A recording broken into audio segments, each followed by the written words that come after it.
Hello అందరికీ, welcome back to my mini vlog. ఏంటమ్మా మళ్ళీ మిక్సర్ జార్ ఎత్తుకొని వచ్చినావు అనుకుంటున్నారా? ఇవాళ కూడా జ్యూస్ చేస్తున్నా మా ఈశాన్ కోసం. ఇంట్లో కొద్దిగా సపోటా ఉన్నాయి. నిన్న క్యారెట్ జ్యూస్ చేసిస్తే మా ఈశాన్ సగం దాగి సగం పడేసినాడు అనమాట. అందుకోసం అని చెప్పి సపోటా తెప్పించిన. సపోటా అయితే బాగానే తిన్నాడు, కానీ జ్యూస్ తాగుతాడో లేదో తెలీదు. సో అందుకని తాగుతాడని చేస్తూ ఉన్నా. ఎండలు బాగున్నాయి కదా, సో పిల్లలు చాలా తట్టుకోలేరనమాట. అందుకోసం ఏదో ఒక జ్యూస్ చేసిస్తే ఇంట్లో హోమ్ మేడ్గా బాగుంటుందని నా ఫీలింగ్.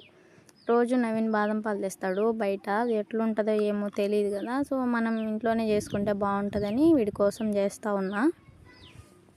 ఈ జ్యూస్ చేసిన తర్వాత లాస్ట్లో వీడి ఎక్స్ప్రెషన్ చూడాలి, మామూలుగా ఉండదు.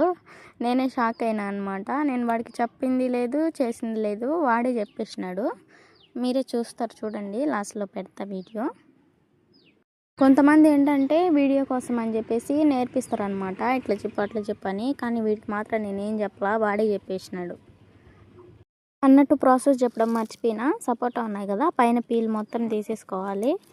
తీసేసుకున్న తర్వాత ఇంక అందులో గింజలు ఉంటాయి కదా, ఆ గింజలు కూడా తీసేసుకొని ఇంకా మిక్సర్ జార్లో వేసుకొని ఇంకా 2 స్పూన్స్ షుగర్ వేసుకొని ఇంకా కొద్దిగా వాటర్ వేసుకోవాలి. షుగర్ కొంతమంది తాగుతారు, కొంతమంది తాగరు, చూసుకొని వేసుకోండి.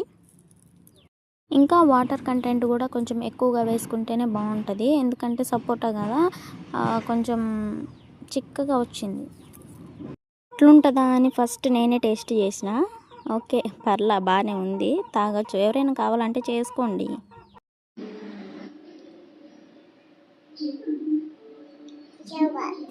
వెరీ గుడ్ నానా.